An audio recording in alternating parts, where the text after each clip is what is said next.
Hello dear students.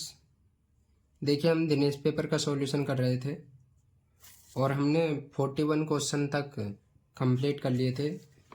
आज जो है हमारा वो 42 क्वेश्चन से स्टार्ट होंगे। जैसे आप यहाँ पर देख सकते हैं, पहले जो कुछ हमारे हाइपरबोलिक फंक्शन के फॉर्मूले हैं। तो आज टाइम थोड़ा कम लगेगा क्योंकि डायरेक्ट आज थियोरेटिकल क्वेश्चन ज़्यादा हैं और कोशिश करेंगे कि हम मैक्सिमम क्वेश्चन को कवर कर लें। तो देखिए, जैसे 42 क्वेश्चन है कि साइन हाइपरबोलिक इनवर्स एक्स, इसका जो फॉर्मूला हो ये किसके बराबर होगा। तो देखिए, मैं आपको थोड़ा बता देता हूँ।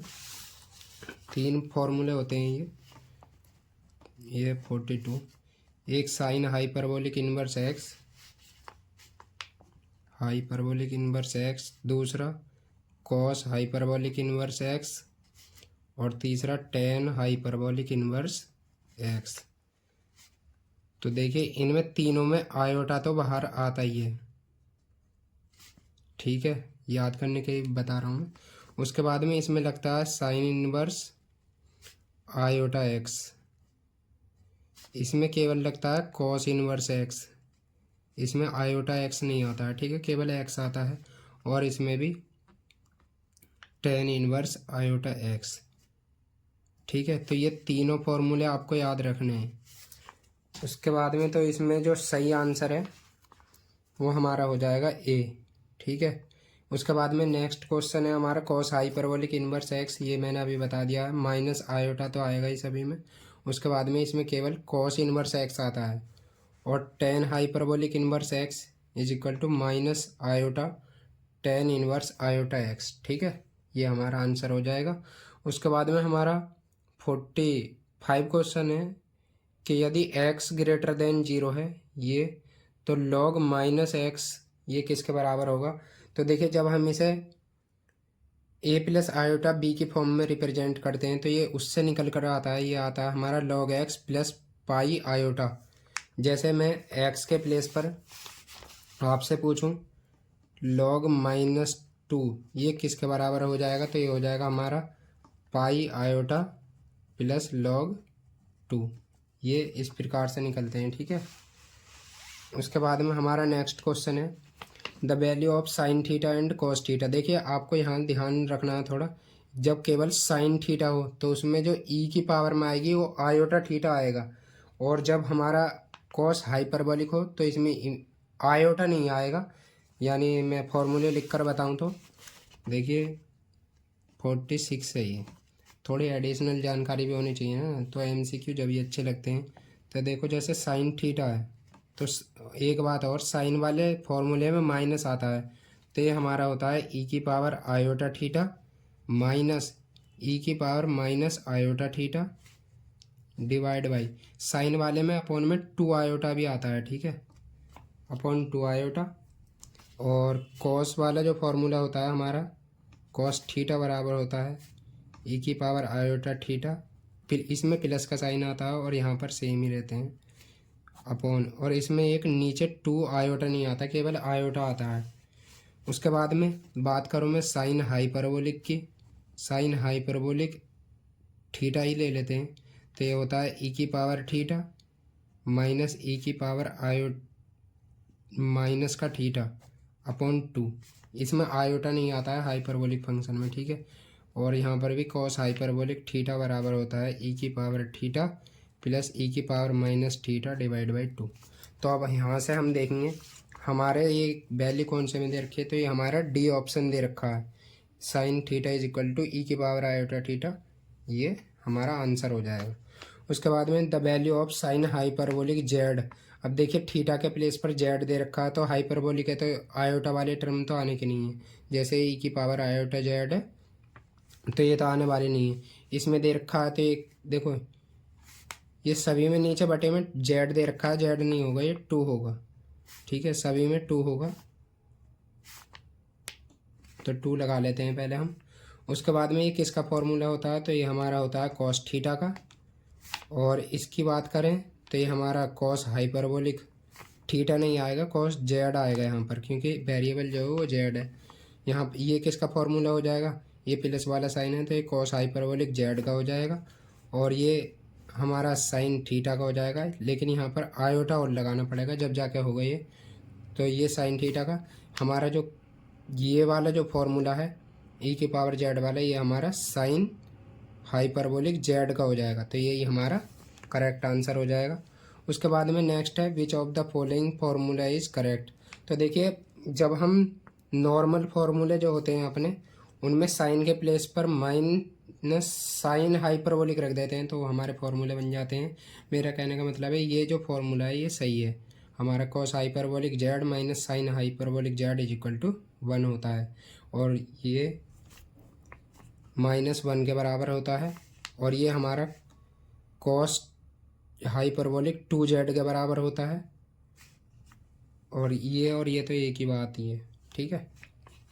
उसके बाद में the value of 1 + tan hyperbolic x और 1 - tan हाइपरबोलिक x, तो ये हमारी इसके बराबर होती है, ठीक है, sine hyperbolic 2x plus cos hyperbolic 2x। उसके बाद में ये वाला क्वेश्चन है, देखिए इस टाइप के क्वेश्चन आने के तो नहीं है, लेकिन क्वेश्चन में इसमें थोड़ी सी मिस्टेक भी है। देखो a बराबर दे रखा है और b बराबर दे रखा है, तो a और b तो बराबर कभी नहीं हो सकते। क्यों नहीं हो सकते? देखिए इसका ऑर्डर कितना हमारा 2x3, और इसका ऑर्डर कितना है 3x2। इसमें 3 रो है और 2 कॉलम है, तो ऑर्डर सेम ये दोनों मैट्रिक्स सेम होने के लिए सबसे पहले इनका ऑर्डर सेम होना चाहिए और करस्पॉन्डिंग एलिमेंट भी सेम होने चाहिए। उसके बाद में इस वाली बात को तो अभी छोड़ दो। अब यहाँ पर देखेंगे ए का ट्रांसपोज जो है वो बी के ट्रांसपोज के बराबर दे रखा है, लेकिन आप यहाँ देखेंगे यहाँ पर 1 है और यहाँ पर फर्स्ट एलिमेंट जो है वो 2 है, तो इसमें थोड़ी सी मिस्टेक है, यहाँ पर आप 2 कर लेना, ठीक है। अब देखेंगे आप इसका ए का जब ट्रांसपोज करेंगे तो देखिए 50 क्वेश्चन है, आसानी है, ये आ भी सकता है, क्योंकि ए इज इक्वल टू 2 - 2 3 और -4 2 5। तो इसका ट्रांसपोज करेंगे हम तो रो को कॉलम में और कॉलम को रो में चेंज करेंगे, तो इसका जो ट्रांसपोज है वो ए ट्रांसपोज बराबर हो जाएगा, जो फर्स्ट रो है वो फर्स्ट कॉलम बन जाएगा 2 - 2 3, और जो सेकंड रो है वो सेकंड कॉलम बन जाएगा, तो ये हो जाएगा -4 2 और 5। और आप देखेंगे यही हमारा क्या दे रखा है, ये हमारा बी दे रखा है 2 - 2 3 और -4 2 5, तो ये हमारा सी ऑप्शन जो है वो सही हो जाएगा, लेकिन कब? जब यहाँ पर 2 होगा। उसके बाद में नेक्स्ट क्वेश्चन देखते हैं। नेक्स्ट क्वेश्चन है ए रो मैट्रिक्स हैज़। तो रो मैट्रिक्स देखने में एक रो के टाइप का दिखता है जिसमें हमारी केवल 1 रो होती है। उसके बाद में यदि मैं बात करूँ आपसे, इसके प्लेस पर होता ए कॉलम मैट्रिक्स हैज़, तो उसमें केवल 1 कॉलम होता है, ठीक है। बाकी इसमें रो मैट्रिक्स में जो कॉलम है वो हमारे कितने भी हो सकते हैं, लेकिन मिनिमम 1 तो होगा ही। उसके बाद में 5 6 7 8 जितने हो सकते हैं। उसके बाद में ये हमारा क्वेश्चन है ए बराबर हमें ये दे रखा है, तो कॉस हाइपरबोलिक एन यू, तो यहाँ पर एन लग रहा है। जब हम अब देखो इस टाइप के क्वेश्चन को कैसे करते हैं, आप ए एन होना चाहिए, या वैसे तो ये गणितीय आगमन जिसे मैथमेटिकल इंडक्शन कहते हैं शायद इंग्लिश में, उससे प्रूफ होते हैं ये। तो देखो यदि इस वाले फॉर्मूले में एन के प्लेस पर 1 पुट कर दूं तो ये वाला फॉर्मूला बनना कॉस हाइपरबोलिक यू, तो ये जो है वो ए की पावर एन को रिप्रेजेंट करता है, ठीक है।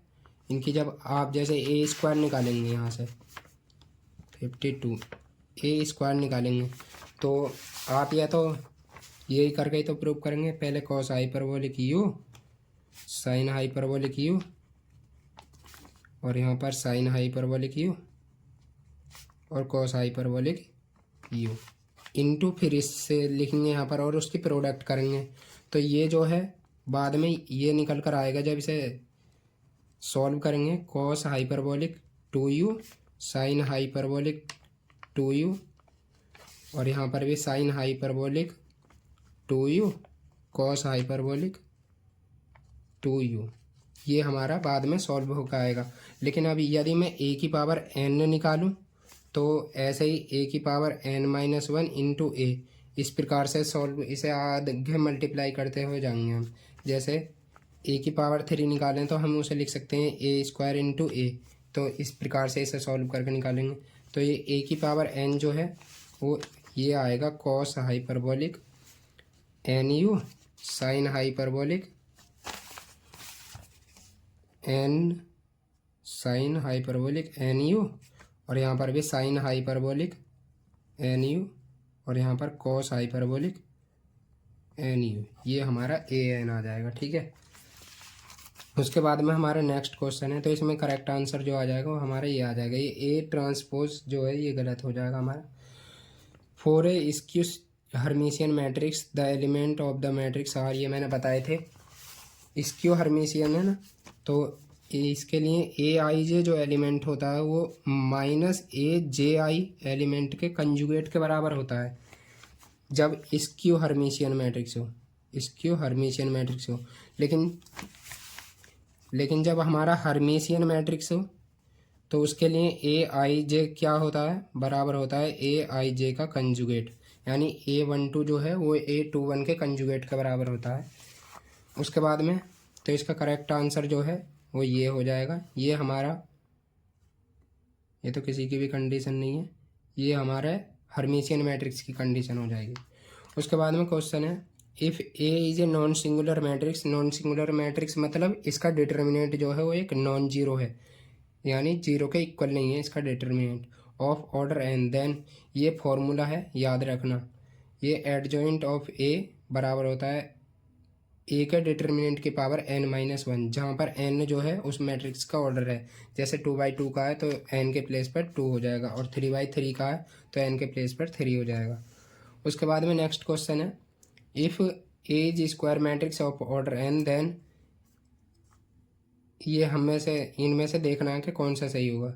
तो ये ए एडजॉइंट ऑफ ए बराबर होता है हमारा ए के डिटर्मिनेंट के बराबर इंटू, यहाँ पर वो आना चाहिए आयोटा, आइडेंटिटी मैट्रिक्स। एक मिनट इसे चेक करते हैं।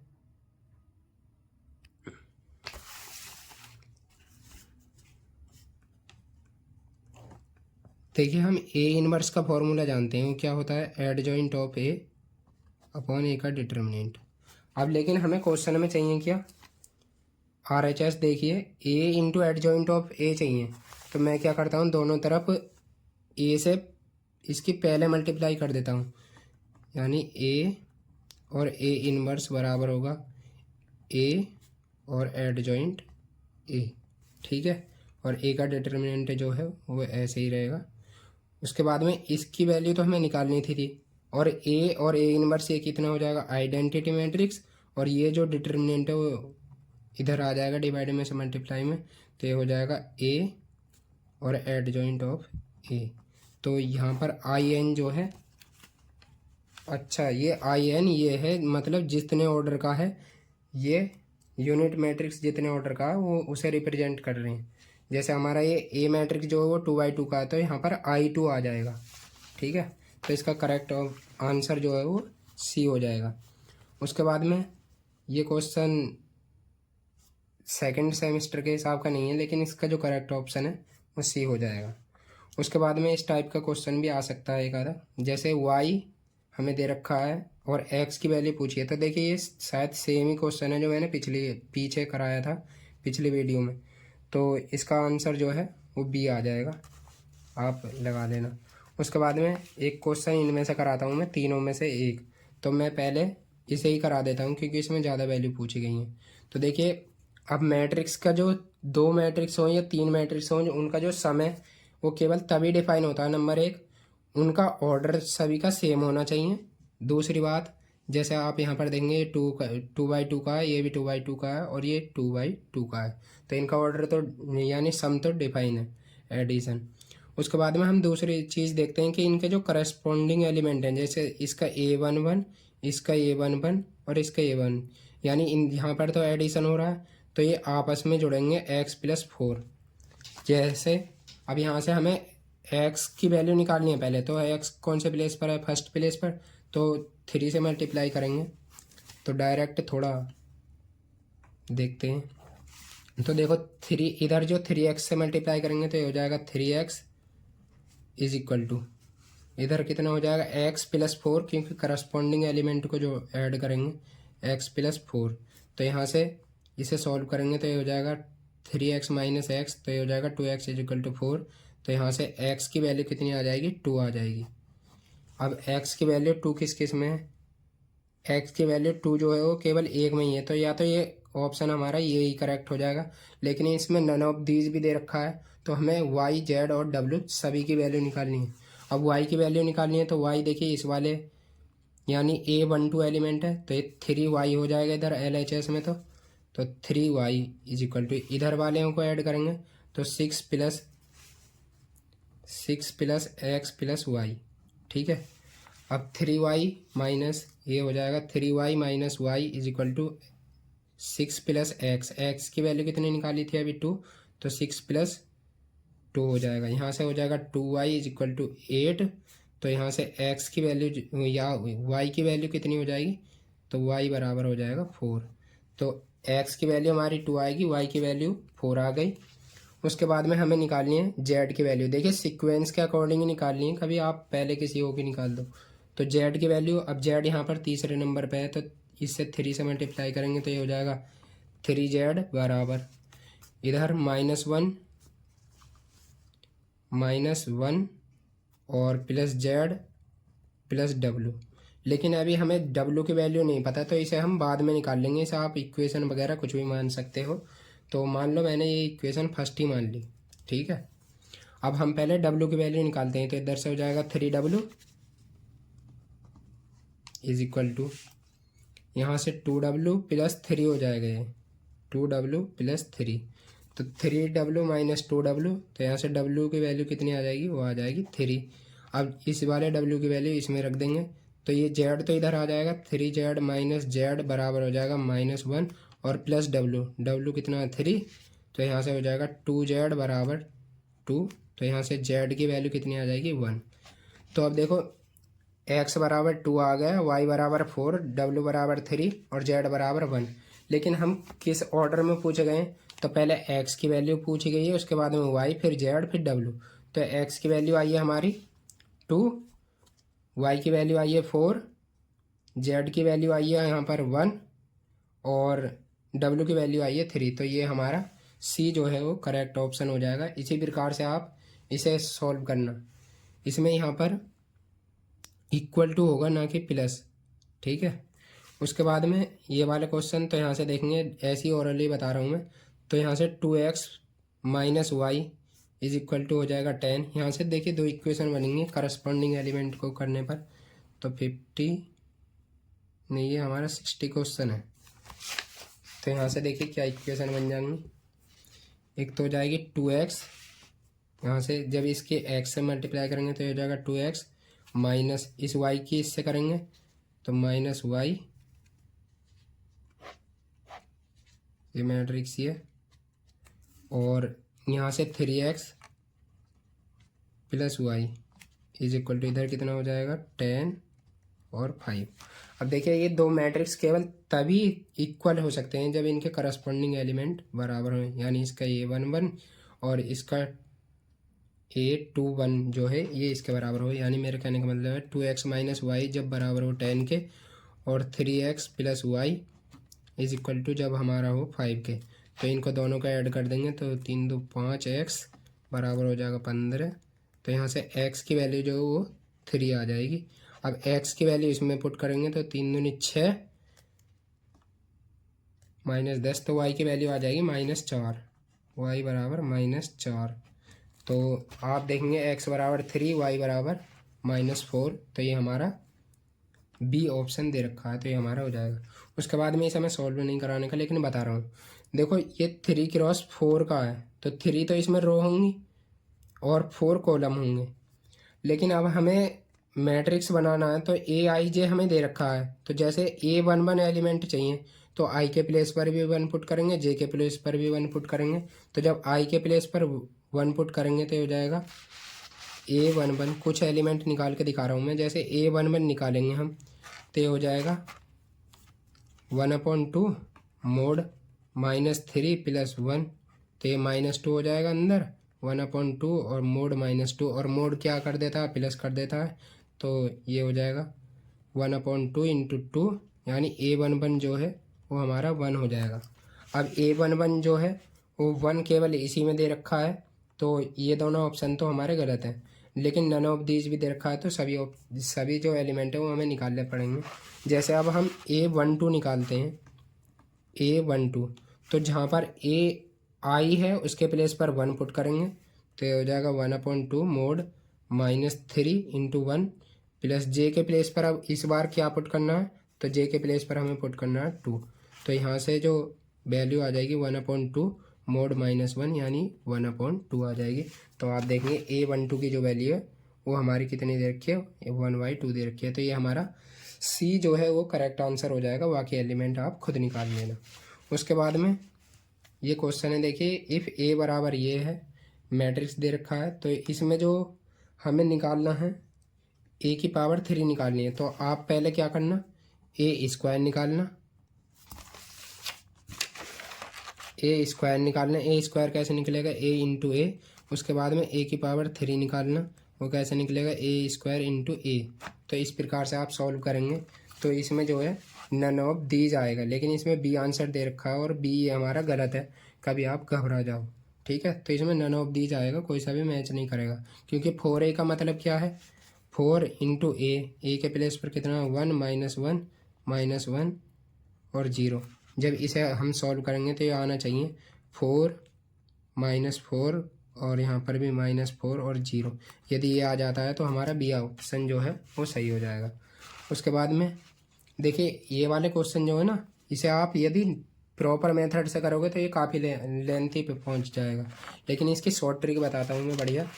आपको क्या करना है, जब भी ऐसे ए स्क्वायर जितना मैट्रिक्स का ऑर्डर है और उतनी वो दे रखी है, तो आपको सबसे पहले इस मैट्रिक्स की करेक्टरिस्टिक इक्वेशन निकालनी है, और वो भी शॉर्ट में। तो जब 2/2 का मैट्रिक्स हो तो उसकी करेक्टरिस्टिक इक्वेशन जो है वो होती है हमारी lambda square minus trace of matrix. तो इसका ट्रेस कितना हो जाएगा 4 3 + 1, पहले लिख ही देता हूँ 3 + 1 into lambda plus determinant of matrix. तो इसका डिटर्मिनेंट कितना हो जाएगा 1 3 3 और प्लस 2, तो ये हो जाएगा 5 = 0। अब हमें क्या करना है, ये कैली हैमिल्टन थ्योरम होती है कि कोई भी मैट्रिक्स जो है वो उसकी करेक्टरिस्टिक इक्वेशन को सेटिस्फाई करता है। तो यदि हम इसके प्लेस पर लैम्डा के प्लेस पर ए पुट कर दें तो ये हो जाएगा A² -4a + 5। अब देखो मैट्रिक्स है तो इसमें 5 तो रह नहीं सकता, क्योंकि एलिमेंट जब ये ऐड होंगे जब वो करस्पॉन्ड उनका जो मैट्रिक्स है वो सेम हो, सेम ऑर्डर का हो।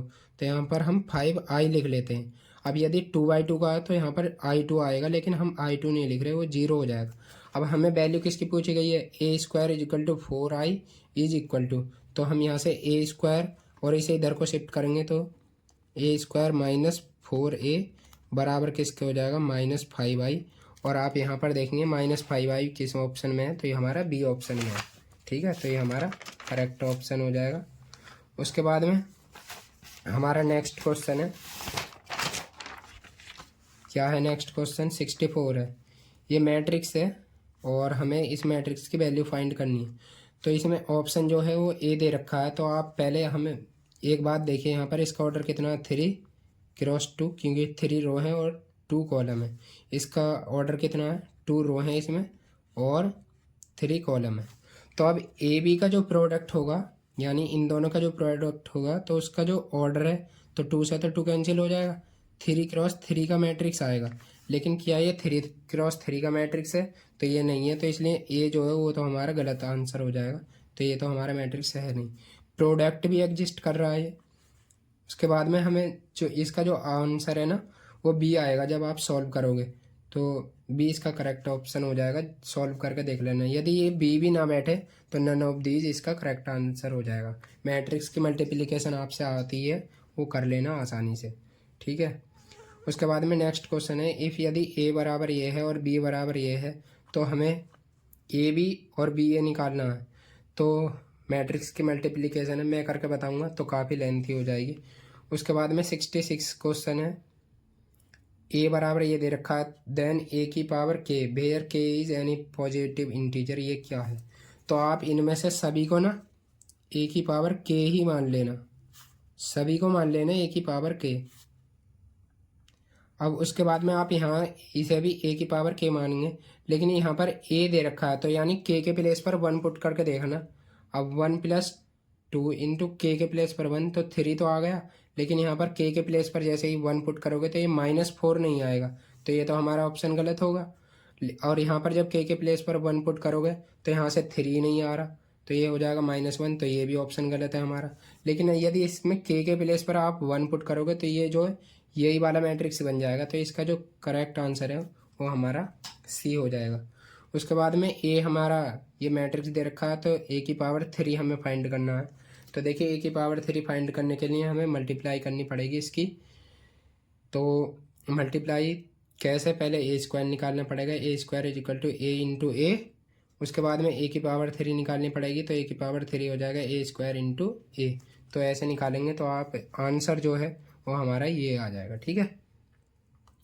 उसके बाद में एक क्वेश्चन है, तो इस क्वेश्चन में मुझे ये सी भी ऑप्शन आ सकता है, लेकिन इसमें ये दे रखा है, तो चलो इस क्वेश्चन को मैं करके ही दिखा देता हूँ। f(x) बराबर कितना दे रखा है हमारा, ये दे रखा है cos x minus sin x, एक में मल्टीप्लिकेशन भी आ जाएगी आपसे, और यहाँ से sin x cos x और 0 0 0 1। अब हमें क्या पूछा गया है, f(x) इंटू f(y)। तो f(x) के प्लेस पर केवल y पुट कर देना है, तो यहाँ से हो जाएगा cos y minus sin y और 0 sin y cos y 0 0 0 1। अब हमें चाहिए a11 एलिमेंट, तो इसकी फर्स्ट रो लेनी है, इसका फर्स्ट कॉलम लेनी है, तो cos की cos से करेंगे तो ये हो जाएगा cos x into cos y, बीच में प्लस का साइन लगाते हैं लेकिन यहाँ पर माइनस लगा हुआ है, इसकी कर दी ना। अब हम इसकी इससे करेंगे तो ये हो जाएगा minus sin x into sin y, ठीक है, ये हो जाएगा। और 0 की 0 से करोगे तो 0 ही रहेगा। अब a12 एलिमेंट चाहिए, तो इसकी इससे करेंगे तो cos की माइनस sin y से करेंगे तो ये हो जाएगा minus cos x into sin y, और जब माइनस sin x की cos y से करेंगे तो ये हो जाएगा minus sin x into cos y।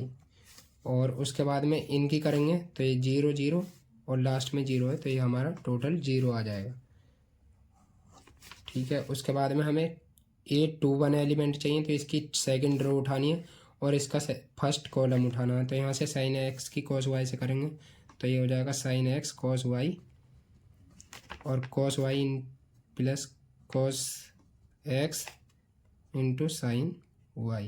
अब हमें a22 एलिमेंट चाहिए, तो इसकी इससे करेंगे sin x की, तो हो जाएगा minus sin x into sin y, और cos की इससे करेंगे तो cos x, प्लस का साइन लगेगा बीच में, cos x into cos y, और ये फिर से 0 0 हो जाएगा हमारा।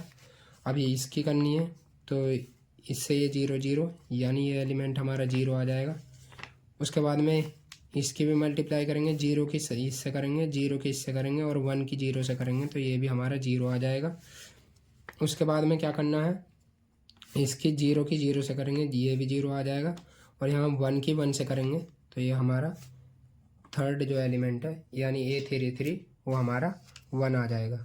अब आप यहाँ से देखेंगे हमें क्या देखना है, यहाँ से एक तो ये फॉर्मूला बनना है। देखिए जब यहाँ माइनस है cos a minus cos b, तो ये हो जाएगा हमारा cos x प्लस y, क्योंकि cos में जब प्लस होता है तो वहाँ पर माइनस आता है और जब माइनस होता है तो प्लस आता है।